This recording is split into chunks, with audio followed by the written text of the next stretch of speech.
the south of France was still free in 42. But when... Depending on the point of view. No. You see, for thousands and thousands of Jews, for thousands and thousands of Spaniard Republicans, south of France was anything but free. It was a fascist country by excellence. It was a fascist country, but there was the demarcation line, you know. Fascist terror, and furthermore, they've been exported to Germany. Yes, the same was true of American or English Air Force airmen who were shot down. They had to hide in Vichy France. So if Vichy France was a free country, why they?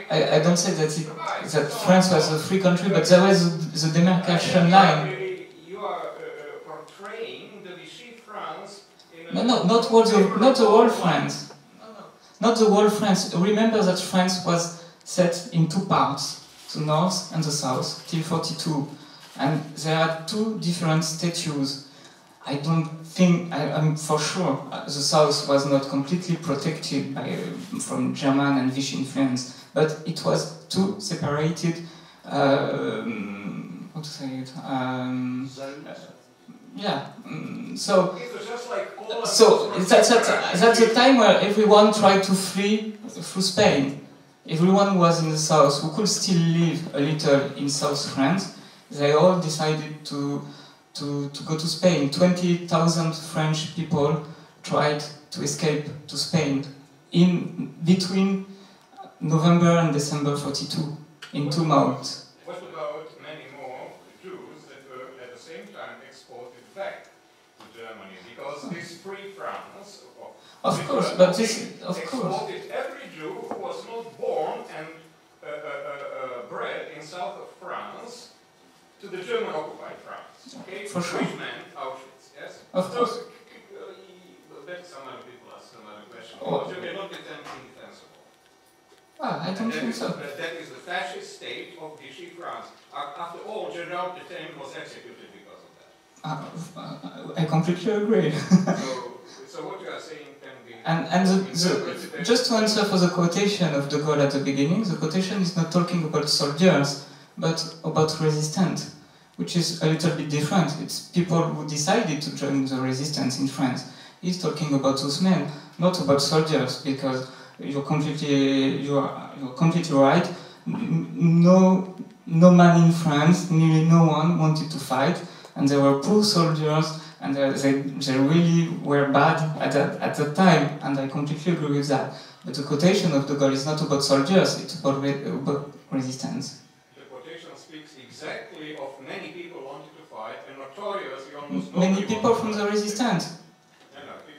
You can read your own quotation. Yeah. Perhaps we should move on from this divisive debate. Sam, you have a question? I was just wondering about Melville's kind of filmmaking training. Did he learn the cinema from watching the cinema, or where did he pick up actual technical skill of being a director? That's a very good question, because also for myself, I'm still asking to myself. Well, he's saying that he's been given a little camera when he was quite young, but I can't imagine that even continuing all his childhood, he could have became so good. For sure, he was a moviegoer. He used to see 5 or 6 movies a day till the war, so that's huge. But that doesn't make a cinematographer.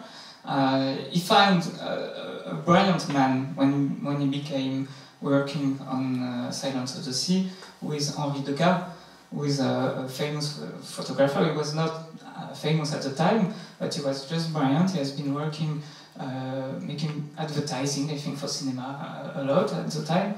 But he then became one of the favorite cinematographers for the French New Wave. Chabrol, when he made his first movie, said, I want the same than Melville had. Truffaut for Les 400 Coups chose the same man, and well, they all wanted him. I think Melville learned a lot with him, but I always asked myself if he was not learning during the war with the army, because there were some cinematographers. Leo Fortel told me that he did, but he's the only one who told me that. The other one told me that no, he never learned at the army. So I didn't want it to put it in the movie, because when only one person tells me that, and with someone who's quite old, I'm not quite sure that it's true. So, but I have no answer, and I'm still answering. It's a very good question. Going a bit further with that, how he began, it sounds from the film as if he had a studio almost before he'd started. How did that come about? Not exactly. He had his studio very soon.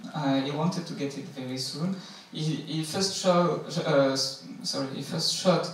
Silence of the Sea in the house of Vercors, who wrote the novel. Even if he didn't agree to let him shoot the movie, he gave Melville his house for shooting it, which is quite strange, but this is the way it happened. And Melville then shot, I think, 2 or 3 movies, and one in particular which is not quoted in the documentary, which is When You Will Read This Letter, which was a commercial movie. Really, the script was not very good. It was very popular, a love story between a nun and a gangster, a strange thing. And Melville always claimed having made it to have the money to buy the studio. It was in '53, if I remember correctly, and then Melville could offer himself his studio. So that's the beginning. So he had to wait after the war until '53 to get his studio. Was this a studio used by other people? I Yeah. mean, he hired it out as a studio? Yeah, he did a lot. Jacques Becker, who shot, in French it is Le Trou, the Wall. It is a story in prison, Jacques Becker. I don't know if you have seen it. I shot